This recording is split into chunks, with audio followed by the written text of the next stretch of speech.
안녕하세요. 휴고와 AI입니다. 이전 강의에서 페르소나의 개념과 작성법에 대해 알아봤는데요.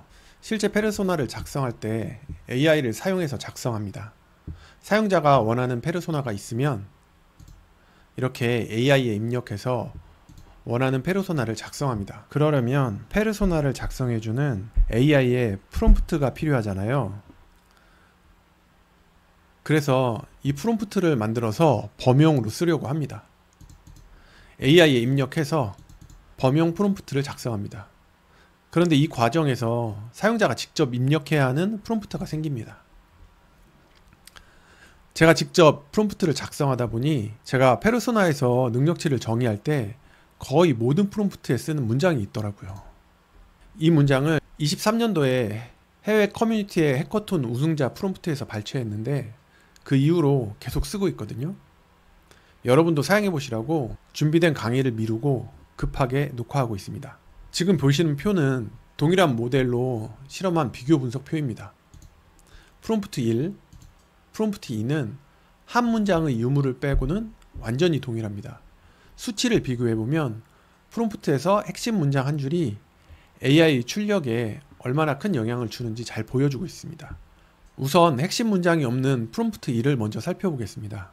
꼭 필요한 내용만 간단하게 썼습니다. 당신은 프롬프트 엔지니어입니다. 당신의 임무는 완벽한 프롬프트를 만드는 것입니다.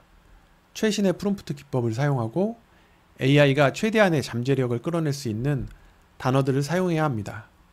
당신의 능력을 증명하기 위해 우선 당신이 해야 할 일을 디테일하게 정의하고 다른 AI에게 지시할 수 있도록 프롬프트로 작성해 주세요. 자, 이렇게 글씨가 커서 많아 보이지만 실제로 입력을 하면 내용이 그렇게 많지는 않습니다.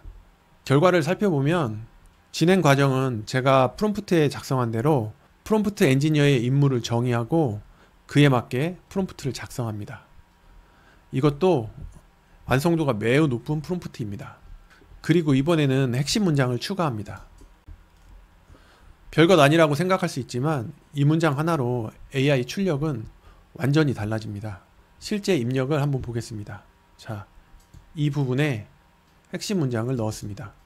진행 과정은 이전과 동일합니다.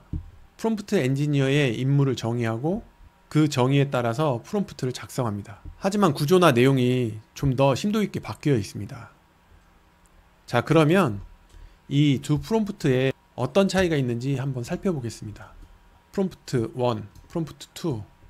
프롬프트 1은 P1으로 프롬프트 2는 P2로 표시되었습니다. P1은 안정적 실행을 보장하는 지시에 가깝습니다.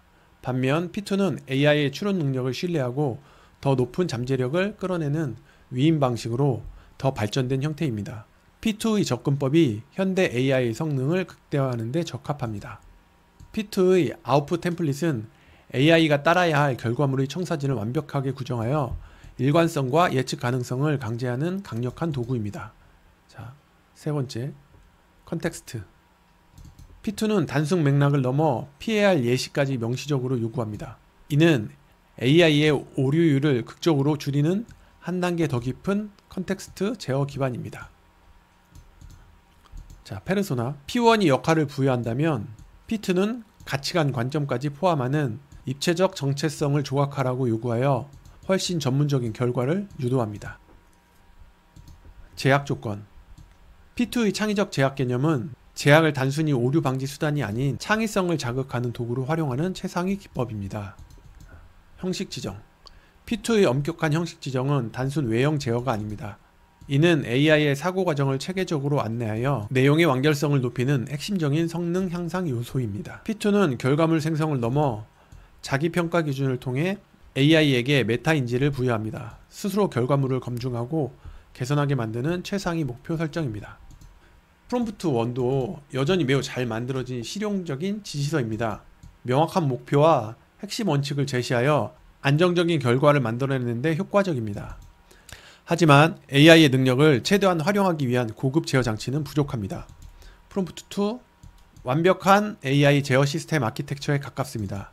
이 프롬프트는 AI에게 단순히 무엇을 할지 지시하는 것을 넘어 어떻게 생각하고 어떻게 스스로를 평가하며 어떤 한계 속에서 창의력을 발휘할지에 대한 완전한 운영체제를 이식하려고 시도합니다. 자기성찰, 안티 패턴, 창의적 제약 등 모든 요소가 AI의 잠재력을 한계까지 끌어내기 위해 유기적으로 설계되었습니다. 결과가 이렇게 나왔는데 짧은 한 문장이니까 꼭 써보셔야겠죠? 사용 후기 꼭 부탁드립니다. 그리고 이 내용과는 별개로 저는 사용 편의성 때문에 GPT를 가장 많이 쓰긴 하는데 프롬프트를 작성할 때는 제미나이를 사용합니다. 그 이유를 다른 AI와 비교 분석하여 보여드리겠습니다. 프롬프트는 이렇게 동일합니다. 동작 또한 동일하게 동작하는 걸 볼 수 있습니다. 챗GPT, 클로우드, 그록, 미스트랄, 플로우위스, 제미나이 이렇게 6개의 모델을 사용했습니다. 정리한 자료로 보여드리겠습니다. 지금 보시는 비교표는 6개의 AI로 테스트한 결과입니다. 다중 프롬프트 비교 분석 매트릭스. 이 비교표를 보면 성숙도 레벨이 플로이스, 그록, 미스트랄이 같은 레벨이고 챗GPT와 클로드가 같은 레벨입니다. 그리고 제미나이가 레벨이 가장 높은 걸 볼 수 있습니다. 수치상으로도 그렇지만 프롬프트 작성 시 디테일과 협업 편의성 면에서 개인적으로 제미나이가 가장 좋다고 느끼고 있습니다. 여기 보이는 100점은 완벽하다는 의미가 아니라 100점 만점으로 했을 때 완성도가 가장 높다는 의미입니다. 꼭 기억해야 할 것은 프롬프트의 90%는 AI가 작성해 줍니다. 하지만 AI로만 작성한 프롬프트는 미완성입니다. 나머지 10%를 완성하는 건 개인의 능력과 경험입니다. 많이 연습하고 잘 만들어진 프롬프트에서 키워드와 핵심 문장을 발췌해서 자신만의 리소스로 만들어 두세요. 감사합니다. 오늘도 수고하셨습니다.